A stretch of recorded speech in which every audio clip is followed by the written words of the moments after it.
देश को इतनी बड़ी सिद्धि दिलाने वाले वैज्ञानिकों के दर्शन करूं, और इसलिए मैं सुबह सुबह वहां चला गया। लेकिन वहां जनता जनार्दन ने सुबह से ही, सूर्योदय से भी पहले हाथ में तिरंगा लेकर के चंद्रयान की सफलता का जिस प्रकार का उत्सव मनाया, वो बहुत ही प्रेरित करने वाला था। और अभी कड़ी धूप में सूरज बराबर तप रहा है, और इस महीने की धूप तो चमड़ी को भी चीर देती है। ऐसी कड़ी धूप में आप सबका यहां आना और चंद्रयान की सफलता को सेलिब्रेट करना, और मुझे भी इस सेलिब्रेशन में हिस्सेदार बनने का सौभाग्य मिले, ये भी मेरा सौभाग्य है। और मैं इसके लिए आप सबका अभिनंदन करता हूं। आज जब मैं इसरो पर सुबह पहुंचा था, तो चंद्रयान द्वारा जो तस्वीरें ली गई थी, उन तस्वीरों को पहली बार रिलीज करने का भी मुझे सौभाग्य मिला। शायद अब तो आपने भी टीवी पर वो तस्वीरें देखी होगी। वो खूबसूरत तस्वीरें अपने आप में एक बहुत बड़ी वैज्ञानिक सफलता की एक जीती जागती तस्वीर हमारे सामने प्रस्तुत हुई। आमतौर पर एक परंपरा है दुनिया में कि इन प्रकार के सफल अभियान के साथ उस पॉइंट का कोई न कोई नाम दिया जाए। तो बहुत सोचने के बाद मुझे लगा, और आज जहां पर चंद्रयान 3 ने लैंड किया हुआ है, उस पॉइंट को एक नाम दिया गया, और नाम दिया है शिव शक्ति।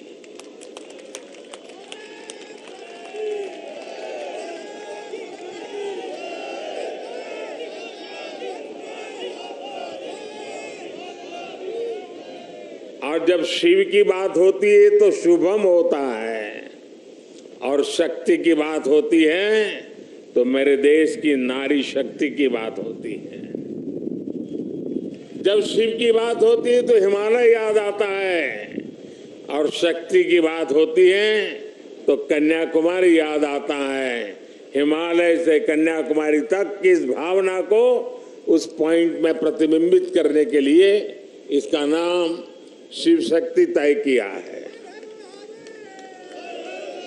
इसके साथ ही 2019 में चंद्रयान 2, उस समय नाम रखने की चर्चा मेरे सामने आई थी, लेकिन मन तैयार नहीं था। भीतर ही भीतर मन ने संकल्प कर लिया था कि पॉइंट 2 को भी नाम तब मिलेगा जब हम सच्चे अर्थ में हमारी यात्रा में सफल होंगे। और चंद्रयान 3 में सफल हो गए, तो आज चंद्रयान 2 का जो पॉइंट था उसका भी नामकरण किया, और उस पॉइंट का नाम रखा है तिरंगा। हर संकटों से जूझने का सामर्थ्य तिरंगा देता है। हर सपने को साकार करने की प्रेरणा तिरंगे देता है। और इसलिए 2 में विफलता मिली, 3 में सफलता मिली, तो प्रेरणा बन गई तिरंगा। और इसलिए जो पॉइंट 2 चंद्रयान 2 जो पॉइंट के रूप में अब तिरंगा के रूप में जाना जाएगा। और भी एक महत्वपूर्ण बात आज सुबह मैंने कही है। 23 अगस्त भारत की वैज्ञानिक विकास यात्रा में एक मील का पत्थर है और इसलिए हर वर्ष भारत 23 अगस्त को नेशनल स्पेस डे के रूप में मनाएगा। साथियों, मैं पिछले दिनों ब्रिक्स समिट के लिए साउथ अफ्रीका में था। इस बार साउथ अफ्रीका के ब्रिक्स समिट के साथ साथ पूरे अफ्रीका को भी वहां निमंत्रित किया गया था और ब्रिक्स समिट में मैंने देखा शायद ही दुनिया का कोई व्यक्ति हो जिसने चंद्रयान की बात न की हो, बधाई न दी हो। और जो बधाइयां मुझे वहां मिली है वो आते ही मैंने सब वैज्ञानिकों के सामने उनको सुपुर्द कर दी है और आप सबको भी सुपुर्द कर रहा हूं कि पूरे विश्व ने बधाइयां भेजी है। साथियों, हर कोई ये जानने का प्रयास करता था चंद्रयान की यात्रा के संबंध में, ये कालजयी उपलब्धि के संबंध में और नया भारत, नए सपने, नए संकल्प और नई सिद्धि एक के बाद एक दुनिया के अंदर एक नया प्रभाव अपना भारत के तिरंगे का सामर्थ्य अपने सफलताओं के आधार पर, अचीवमेंट्स के आधार पर आज दुनिया अनुभव भी कर रही है, स्वीकार भी कर रही है और सम्मान भी दे रही है। साथियों, ब्रिक्स समिट के बाद मेरा ग्रीस जाना हुआ। 40 साल बीत गए, भारत के किसी प्रधानमंत्री ने ग्रीस की यात्रा नहीं की थी। मेरा सौभाग्य है कि बहुत सारे काम जो छूट जाते हैं मुझे ही करने होते हैं।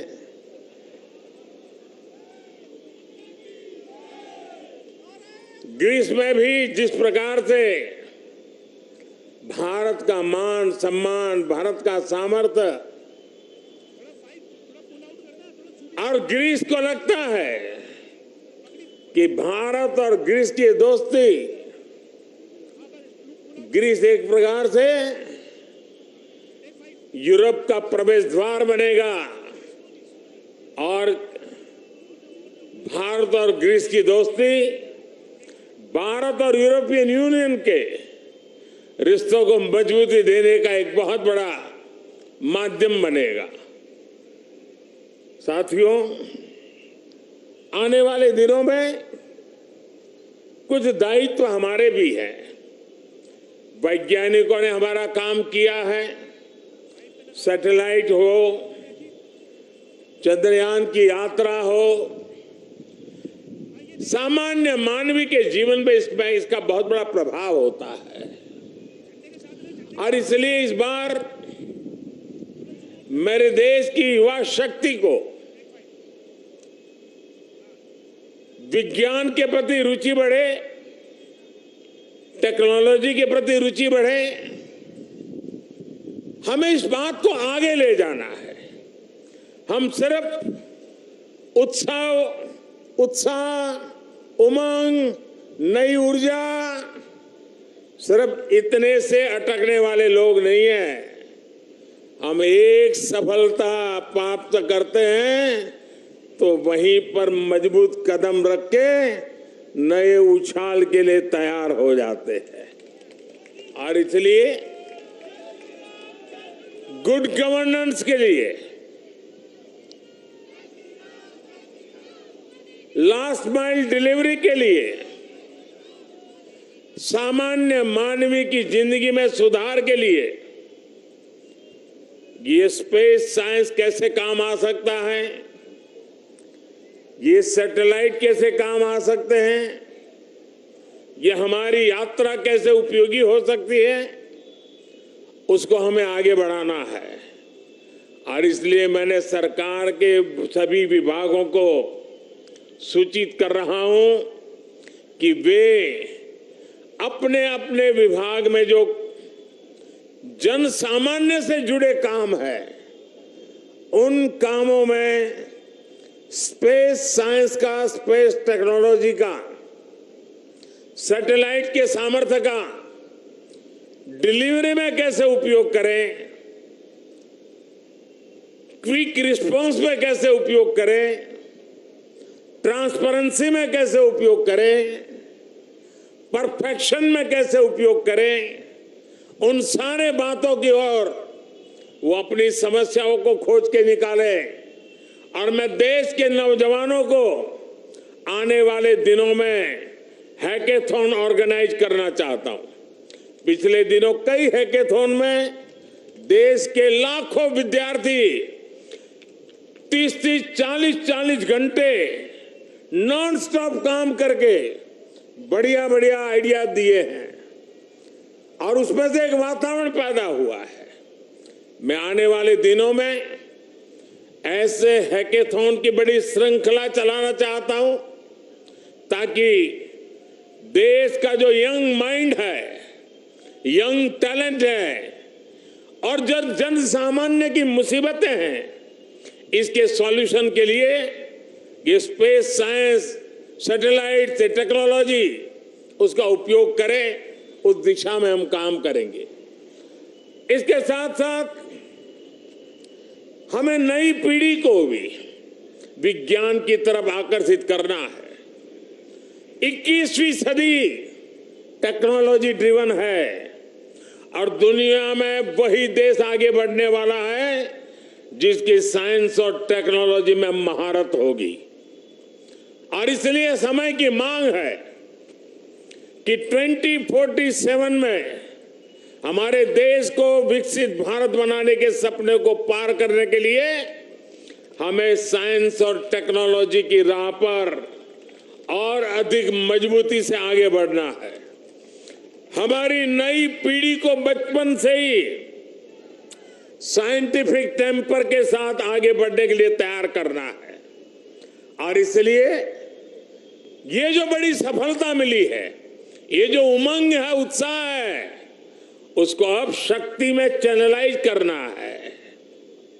और शक्ति में चैनलाइज करने के लिए माईगॉव पर 1 सितंबर से एक क्विज कंपटीशन आरंभ होगी ताकि हमारे नौजवान छोटे छोटे सवाल जवाब देखेंगे तो उनकी धीरे धीरे उसमें रुचि बनेगी।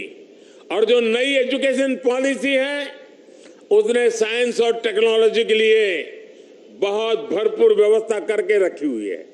हमारी नई शिक्षा नीति इसको बहुत अधिक बल देने वाली शिक्षा नीति है और उसमें जाने के लिए एक रास्ता बनेगा। हमारा क्विज कंपटीशन मैं आज यहां से देश के नौजवानों को, मेरे देश के विद्यार्थियों को और हर स्कूल को मैं कहूंगा कि स्कूल का एक कार्यक्रम बने कि ये चंद्रयान से जुड़ी हुई जो क्विज कंपटीशन है उस क्विज कंपटीशन में बढ़ चढ़ करके हिस्सा लें। देश के करोड़ों करोड़ों युवा इसका हिस्सा बने और हम इसको आगे ले जाएं।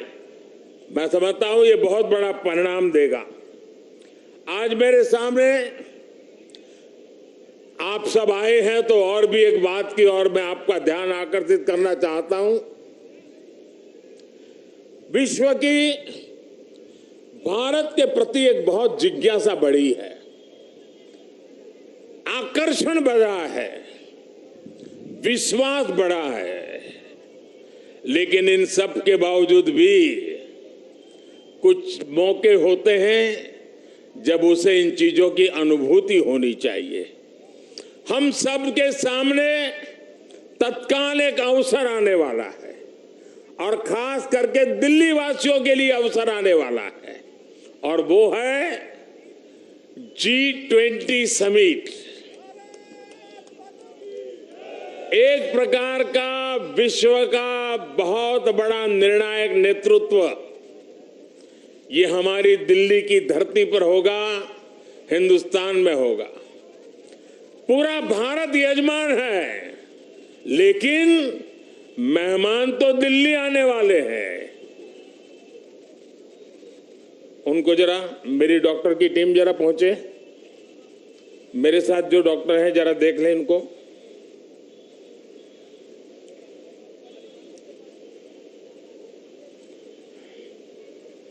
उनको हाथ पकड़ के ले जाइए, बिठा दीजिए कहीं और जूते वगैरह खोल दीजिए।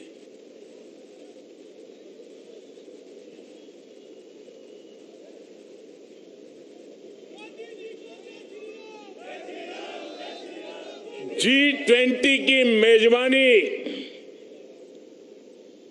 पूरा देश मेजबान है, लेकिन ज्यादा से ज्यादा जिम्मेवारी मेरे दिल्ली के भाइयों बहनों की है, मेरे दिल्ली के नागरिकों की है।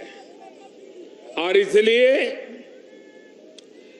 देश की साख पर रत्ती भर भी आंच न आए, ये हमारे दिल्ली को करके दिखाना है। देश की आन बान शान का झंडा ऊंचा करने का सौभाग्य मेरे दिल्ली के भाइयों बहनों के पास है।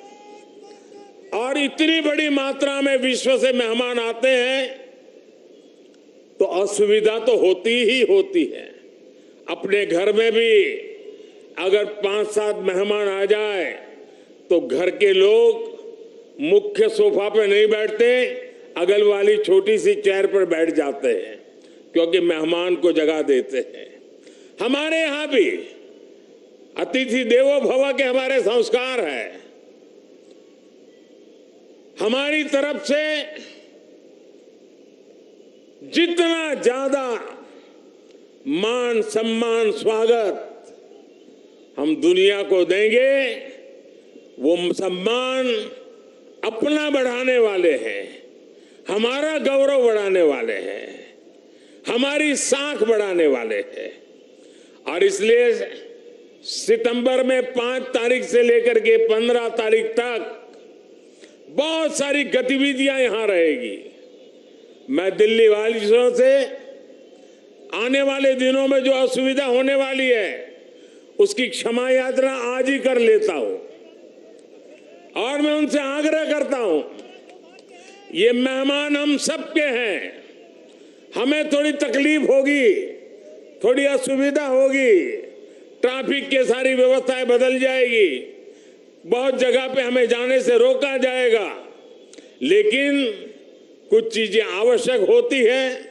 और हम तो जानते हैं, परिवार में अगर शादी भी होती है ना, तो घर के हर लोग कहते हैं अगर नाखून काटते समय थोड़ा सा अगर खून निकल गया हो तो भी लोग, अरे भाई संभालो, घर में अवसर है, कुछ चोट नहीं लगनी चाहिए, कुछ बुरा नहीं होना चाहिए।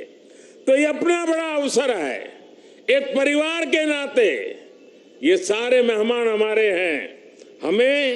हम सब के प्रयासों से ये हमारा G20 समिट शानदार हो, रंग बिरंगा हो, हमारा पूरा दिल्ली रंग राग से भरा हुआ हो।